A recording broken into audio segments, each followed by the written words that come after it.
trade dress é um conceito internacional que surgiu nos Estados Unidos e é a identificação de um produto, marca, serviço ou empresa. No Brasil, ainda não é regulamentado por lei, mas o tema já está presente na doutrina e em decisões judiciais que envolvem o direito de propriedade intelectual. No artigo 5º de hoje, vamos falar sobre este assunto, que mesmo sem regulamentação, já embasou decisões judiciais importantes no país, referentes a cópias e concorrência desleal.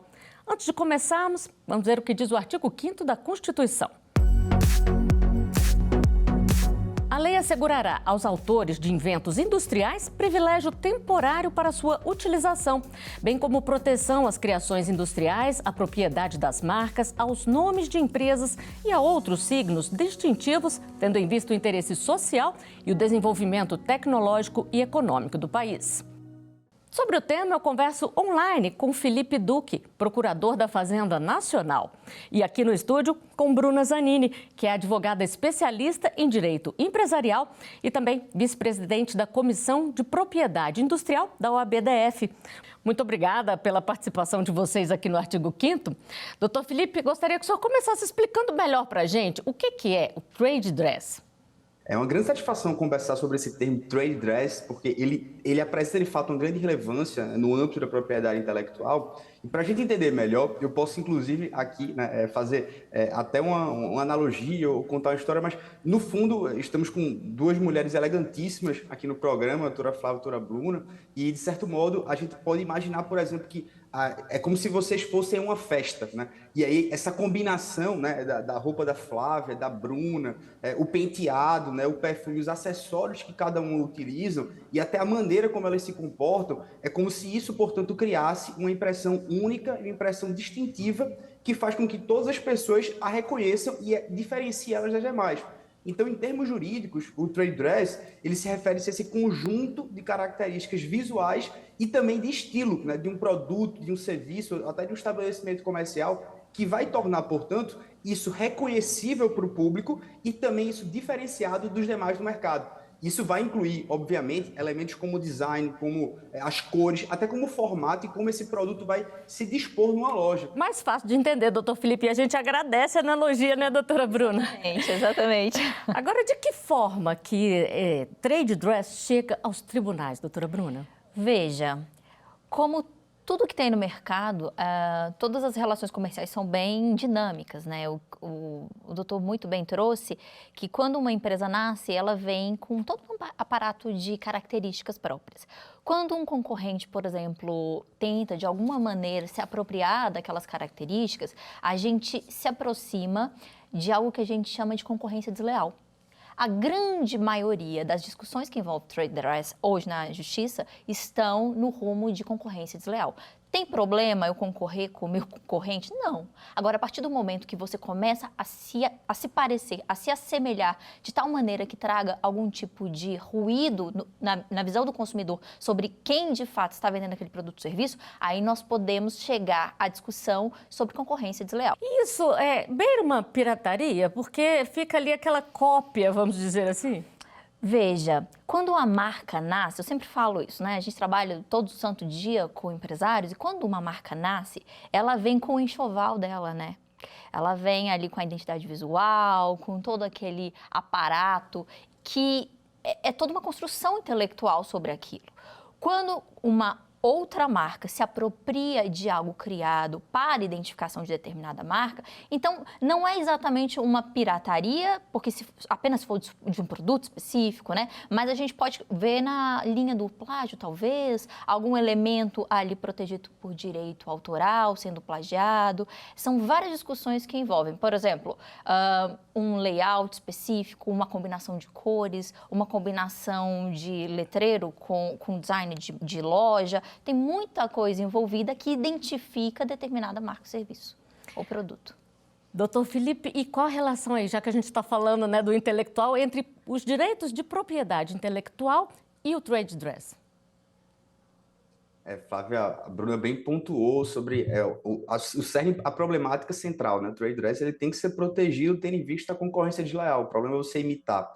E também a propriedade intelectual, a relação que se dá entre o trade dress, entre os direitos de propriedade intelectual Isso é enriquecido pela compreensão das diferenças e também das conexões entre trade dress, marca e desenho industrial. Então, a gente tem a definição de trade dress como sendo um conjunto visual, um conjunto estético, que vai caracterizar um produto, serviço, estabelecimento que torna ele distintivo. Isso inclui, mas isso não se limita a elementos como design, cores, formatos, embalagens, enfim, e a disposição do produto. Por outro lado, quando a gente pensa na marca, a gente percebe que a marca ela acaba sendo um sinal visual que identifica, de certo modo, a origem de um produto ou do serviço. Então, você cria um fator duradouro entre o bem e a entidade de um fator extremamente visual. Por outro lado, quando a gente olha para o desenho industrial, e tem as distinções também quanto às suas proteções legais quanto à marca, a gente percebe que o desenho industrial ele protege, de certo modo, meio que uma configuração externa de um objeto, que muitas vezes pode ser tridimensional, às vezes tem um padrão ornamental bidimensional, que inclusive pode ser aplicado muitas vezes a uma superfície ou objeto. Mas, em resumo, o que nós temos? Há uma proteção, sim, do trade dress dentro dos direitos de propriedade intelectual, destacando a importância da imagem, da apresentação visual na sua diferenciação e de maneira a complementar também a proteção que já existe para as marcas e para os desenhos industriais. Então, juntas, essas três, elas são as formas de propriedade intelectual que formam, de certo modo, um sistema robusto para salvaguardar a criatividade, salvaguardar a inovação e também a identidade empresarial. E nós temos aí jurisprudência do STJ, né, doutora Bruna, Sim. relacionando o trade dress aí a direitos constitucionais como livre concorrência, proibição de concorrência desleal. Sim, exatamente. Hoje o tribunal tem se debruçado bastante sobre essa temática, né? Uma temática que bate as portas do tribunal. E é interessante porque a jurisprudência ela tem caminhado para um lado em que não basta apenas a cognição ali do magistrado para ver se existe ou não apenas numa análise ali humana a questão da concorrência desleal, questão da violação trade dress. Então, precisa-se, então, de uma perícia para se avaliar se realmente houve essa violação, se realmente houve a confusão dos consumidores de acordo com o homem médio, né? Por exemplo, eu vejo dois produtos com identificação muito próximas, isso até foi caso de discussão, né? Será que aquela roupagem do produto, por si só, geraria uma confusão para os consumidores ou não? Tudo isso é analisado, é casuístico mesmo, é caso a caso. Não podemos colocar uma verdade máxima, mesmo porque uma mesma ideia várias pessoas podem ter, mas a partir do momento que você envelopa essa ideia e você destina essa ideia para uma rentabilização dentro de uma empresa, então aquilo ali sim vai ter uma proteção legal, que é a proteção legal das marcas, né? Quando se trata da marca, desenho industrial, como bem falou o doutor, todo o trade dress envolvido tem essa proteção, desde que cumpra os requisitos. Isso é importante, a gente vai falar mais sobre isso Sim. daqui a pouquinho. Agora nós vamos ver uma pergunta de telespectador. Vamos conferir. O que é o direito de propriedade intelectual? Doutor Felipe, a gente falou aqui da proteção do direito de propriedade intelectual, mas ainda não explicamos direitinho o que abrange esse direito. Então, por favor. Em síntese, a lei de propriedade intelectual ela vai abranger vários aspectos que incluem essa proteção das marcas, das embalagens, dos produtos. E veja, por exemplo, a proteção da marca, ela está com a previsão na lei de propriedade intelectual, que é a lei 9.279 de 96. Então, essa lei ela vai estabelecer as normas para que alguém queira registrar uma marca. E quando você consegue registrar essa marca, você tem algo que se chama de exclusividade, ou seja, o titular da marca ele tem o direito de impedir terceiros que possam usar uma marca idêntica ou similar que possa gerar confusão ou associação no público. E vai ter uma duração, por exemplo, na lei de 10 anos, podendo ser prorrogado sucessivamente por 10 anos. Quando a gente pensa nas embalagens, quando a gente pensa no conjunto, quando a gente pensa, inclusive, posso falar até do trade dress, a gente tem uma proteção sobre a lei, olhando para uma ótica também da concorrência desleal, como trouxe a Bruna.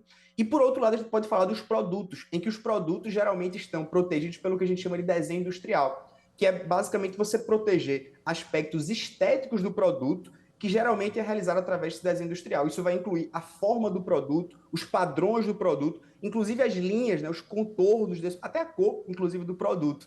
E aí a lei, né, que trata dessas patentes, para que você faça uma inovação técnica ou até funcional do produto, essa proteção ela é concedida através das patentes. Uma patente protege invenções ou modelos de utilidade que oferecem uma nova solução técnica para um problema. E aí a gente vai ter aspectos comuns, muitas vezes, mas a gente tem que ter algumas características interessantes. Você só pode patentear algo, criar algo, se você tem um requisito da novidade, se ele é distinto. A gente tem, um certo modo, uma preocupação da lei em prevenir confusões, que são muitas vezes pessoas que se aproveitam de uma marca mundialmente conhecida para atrair esse público. E aí, por isso, em suma, a lei de propriedade intelectual oferece várias ferramentas para proteger marca, embalagem, produto e também cada um com seus requisitos e processos específicos, mas para proteger, de certo modo, o direito dos criadores e dos inovadores para ter uma justa competição no mercado. Agora, doutora Bruna, são muitos detalhes, né? Mas para ter direito a tudo isso, a pessoa tem que registrar a marca, né? Qual é o procedimento para isso? Exatamente. Bom, o procedimento de registro de marca é um tanto quanto simples, assim, embora um pouco demorado, né? Ele é feito junto ao INPI, que é o Instituto de Propriedade Nacional de Propriedade Intelectual, e que lá você pode abrir um processo, fazer uma solicitação administrativa, fazendo o depósito daquela marca. O órgão vai analisar, vai ver se aquela marca colide com uma outra marca, que se ela é possível ser levada a registro, e uma vez feito toda essa análise, eles vão deferir ou não o seu pedido, né? Uma vez que você tem o seu pedido deferido, você tem sua marca. Você paga lá uma taxinha e a marca é sua por 10 anos. Bom, então vamos a mais uma pergunta de telespectador. Vamos ver. Livre iniciativa e liberdade de concorrência. Como garantir isso para os criadores de produtos? Doutora Bruna. Maravilha. Bom, esses são direitos e princípios que vêm da própria Constituição, né? Ele rege ali todo o nosso jeito de empreender hoje, todo o nosso jeito de lidar com as leis, com o mercado hoje. Mas é muito importante que os criadores, em geral, eles se atentem à necessidade de observar criações anteriores. Toda a minha criação, embora possa se basear e partir de pressupostos, ela não pode trazer cópias. Então, as cópias que são os problemas. Então, assim, se eu quero produzir algo, como bem disse o doutor aqui a respeito das inovações, eu posso. Modelo de utilidade? Posso. Mas isso tem que gerar uma criação sobre uma determinada questão que já existia no passado. O que eu não posso é chegar, copiar algo que já existe e ter como meu. Isso não pode ser protegido por lei. Então, todos esses direitos que a Constituição traz não podem violar direitos de terceiros. Bom, e a gente vai continuar conversando sobre isso daqui a pouquinho. Agora nós vamos a um rápido intervalo. O artigo 5º volta já.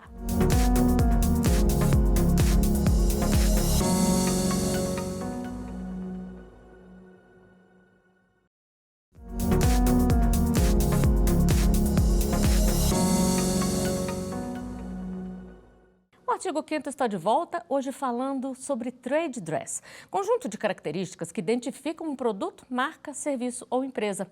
É um conceito internacional que ainda não é regulamentado no Brasil, mas já está presente na doutrina e na jurisprudência do país sobre propriedade intelectual. Já embasou importantes decisões por aqui. Sobre o tema, eu continuo conversando online com Felipe Duque, procurador da Fazenda Nacional, e aqui no estúdio com Bruna Zanini, advogada especialista em direito empresarial e vice-presidente da Comissão de Propriedade Intelectual da OAB-DF. E antes da gente voltar a conversar, vamos assistir a uma reportagem aqui da Rádio e TV Justiça sobre o caso de um salão de beleza perto de Brasília, que foi notificado por uma empresa de carro de luxo para trocar o nome do estabelecimento. O Salão de Sebastião, na região administrativa do Paranoá, a quase 17 quilômetros de Brasília, Distrito Federal, funcionou com o nome de Ferrari por 20 anos. Mas, um ano atrás, o dono teve um susto ao receber uma notificação da empresa de carros de luxo pedindo para trocar o nome do salão.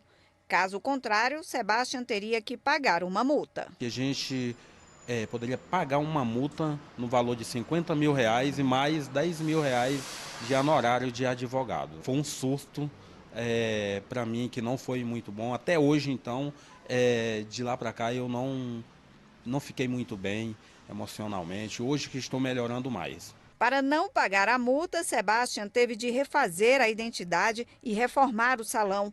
E não foi só isso. Foi complicado porque a gente fez o procedimento que foi logo tirar a fachada, né? Mandamos para ele tirar todas as fotos das redes sociais, só que ainda ficou na página do Facebook, eles notificaram novamente e aí a gente tirou, mandou de novo. É pelo nome que os consumidores reconhecem o produto. Por isso, registrar a marca do negócio é fundamental para evitar esse tipo de problema do Sebastian. O registro da marca garante o direito de utilizá-la e explorá-la economicamente com exclusividade. O registro deve ser feito junto ao INPI, Instituto Nacional da Propriedade Industrial. Em 2022, foram feitos mais de 398 mil pedidos e foram registradas mais de 163 mil empresas.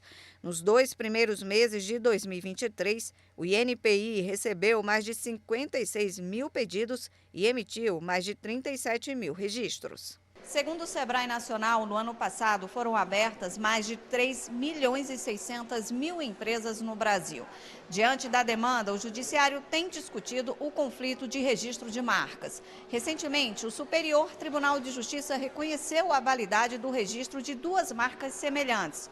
O caso era questionado pelo hipermercado Extra contra outro gigante de alimentos, o hipermercado Extra Bom.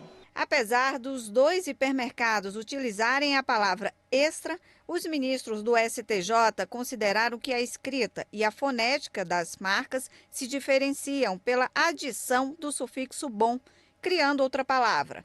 Além disso, uma delas usa elementos visuais específicos da marca, afastando a possibilidade de confusão entre os consumidores. Fabrício Amorim é empresário. Ele está abrindo o espaço terapêutico e já se antecipou para não ter problemas. Estou vendo já essa necessidade de registrar o meu nome, né, e registrar a marca, o logo, no INPI, por questões de segurança, e para mim, para o meu negócio e para as pessoas, né, que vão ser atendidas. Doutor Felipe, essa decisão de mudar o nome vai acabar evitando dor de cabeça para o proprietário do salão, não é mesmo? Olha, Flávia, vou confessar a você que é melhor mudar o nome agora, né, do que ter que no futuro, ou melhor, né, ter evitado provavelmente uma ação, inclusive de indenização por danos materiais e morais. É melhor mudar o nome do que você ter que responder de maneira também a indenizar o uso indevido durante esse tempo. Até sobre os lucros que ele teve durante esse período aí que usou o nome, que foram muitos anos, ele poderia ter que pagar, doutor Felipe? Bom, vamos falar em tese, sim, né? Em tese seria possível, já que uma vez é possível que você também pague aquilo que você teve de lucro, mas também, inclusive, pelo prejuízo de ter se apropriado indevidamente de outra marca, já que acaba tendo um enriquecimento ilícito e, consequentemente, havendo uma concorrência desleal, se apropriando, portanto, da clientela, da boa fama da Ferrari e, consequentemente, podendo, de certo modo, dividir também os seus lucros, né? Não só aquilo que você efetivamente teve de enriquecimento, mas também, consequentemente, aquilo que ele lucrou ilicitamente. Doutora Bruna, agora fica até engraçado, né, no caso, porque assim, são segmentos totalmente diferentes. Mesmo assim, é preciso ter cuidado ao registrar uma marca para não pegar um nome que já existe em qualquer segmento, é isso? Sim, a Ferrari é uma marca de alto renome. O que isso significa, então? Bom, alto renome é uma chancela dada pelo INPI, dizendo que aquela marca em específico, ela tem uma proteção em todas as classes. Aí você pode me perguntar o que são essas classes? O INPI, ele divide, fatia as atividades de mercado por classes. Então, cada ramo de atividade pode ser enquadrado em uma classe específica dentro do quadro lá do INPI. Ok. Quando a marca ela é de alto renome, ela tem a proteção em todas essas classes. E foi o caso da Ferrari. Então, embora a Ferrari mexa com carros, o simples fato dela ter a chancela de alto renome significa que ninguém pode explorar aquela marca em outro ramo de atividade aqui no Brasil. E como descobrir isso? Existe uma lista, né? Existe uma lista onde você verifica o que aquela marca é, quais proteções ela tem, isso tudo você acessa lá no site do INPI também. E tem alguma coisa, doutor Felipe, que não pode ter a propriedade intelectual registrada?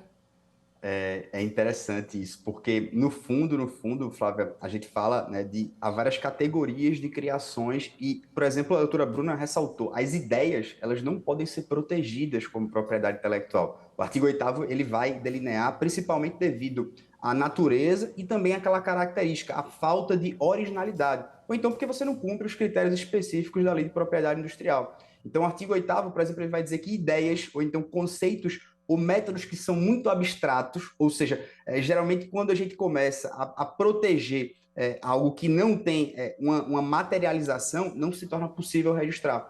Leis da natureza, por exemplo, as teorias científicas, imagina que eu denomino aqui que a Terra seja quadrada, veja, é uma teoria minha, eu não posso registrar isso como de proteção da propriedade industrial. Também, obviamente, obras que não são originais, ou então obras que caem no domínio público, as informações. Cotidianamente saiu uma notícia, por exemplo, da proteção que a Disney tinha, né, com o Mickey, você poder utilizar o Mickey, né, em qualquer tipo de agora figura ou desenho ou filme. A Disney acabou perdendo a proteção depois de um longo tempo, ou seja, já se trata de informação, de certo modo, de domínio público. E também, de certo modo, quando a gente tem estilos e técnicas, às vezes você tem um estilo de pintar uma obra de arte, né? O estilo de escrever, né? Eu gosto de escrever em prosa, então, de certo modo, você também não protege isso pela propriedade intelectual. E nós vamos agora à última pergunta de telespectador. Vamos conferir. Como manter a proteção ao trade dress sem ferir os direitos de propriedade intelectual? Doutor Felipe, explica pra gente, por favor. É interessante, Flávia, porque isso vai exigir, né, de certo modo, do operador, do empresário, né, do consultor também, uma grande estratégia, um equilíbrio cuidadoso, se eu posso dizer assim, dessa estratégia. Então, a gente pode seguir algumas diretrizes para que esse trade dress ele não viole o direito de propriedade intelectual.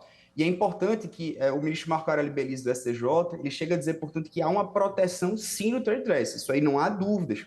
Mas, de maneira melhor, de maneira mais didática, prática, eu posso dizer que há uma necessidade de definir de maneira clara e se há distintividade, ou seja, você tem que garantir que seu trade dress ele seja claramente definido e distintivo dos demais. Isso é muito importante, né? Porque a gente muitas vezes nem lê o nome da marca, só de ver a cor ali, o formato, a gente já relaciona aquela marca.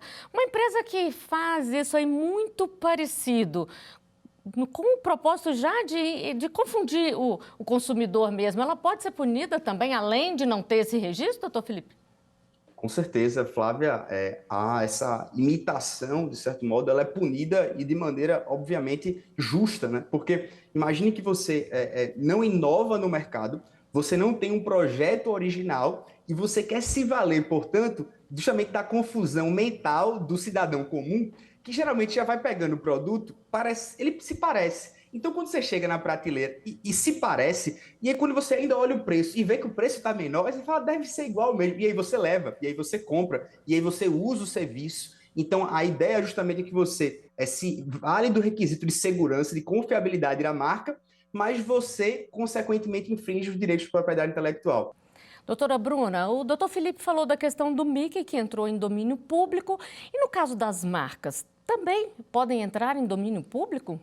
Tem prazo de validade? Tem sim. Depois que você tem o registro da marca definido, você tem 10 anos para explorar economicamente aquela marca, renovável por mais 10. Então, você tem um bom tempo aí para explorar economicamente essa marca. A marca ficando dentro da tua empresa, você pode pedir novos registros, uma vez que está tendo atividade econômica vinculada a ela. Então, por exemplo, tem os 10 anos renováveis por mais 10, mas a gente tem produtos que estão há anos e anos no mercado. Sim, exato. Eles continuam mantendo, renovando de outras formas, é isso? As empresas vão fazendo a curadoria, né, desses direitos, porque são direitos imateriais, mas são direitos necessários para a exploração da atividade econômica. Então, você vai fazendo essas renovações à medida que o produto, o serviço, na verdade, no caso da marca, que a marca permanece no mercado. E uma última dica rápida para quem está pensando em criar alguma marca, algum produto, registrar logo de cara? Primeira coisa é você fazer uma análise de mercado para ver se a tua criação não colide com alguma outra que já esteja no mercado. Primeira coisa. Depois disso, escolheu qual vai ser a sua marca, faça uma análise junto ao NPI. Fez isso? Registra. Sempre registre. E respeitar o direito de propriedade intelectual sempre, não é mesmo, doutor Felipe? Isso é muito importante, a gente acaba criando essa política não só de boa vizinhança, mas de respeito à lei de propriedade industrial. E, novamente, frisando, né, a questão do trade dress, apesar dele não ter uma proteção explícita na lei de propriedade industrial, o Superior Tribunal de Justiça ele garante, portanto, que existe proteção justamente por esses princípios maiores que também estão albergados na Constituição Federal. Bom, e assim o artigo 5º de hoje chega ao final. Doutora Bruna, doutor Felipe, muito obrigada pela participação de vocês aqui, por todos os esclarecimentos. E eu agradeço também a sua companhia. Você pode rever os programas nas nossas redes sociais. Você encontra a gente pelo @Rádio e TV Justiça. Estamos no YouTube, Twitter, Instagram e Spotify. Até o próximo artigo 5º. Tchau!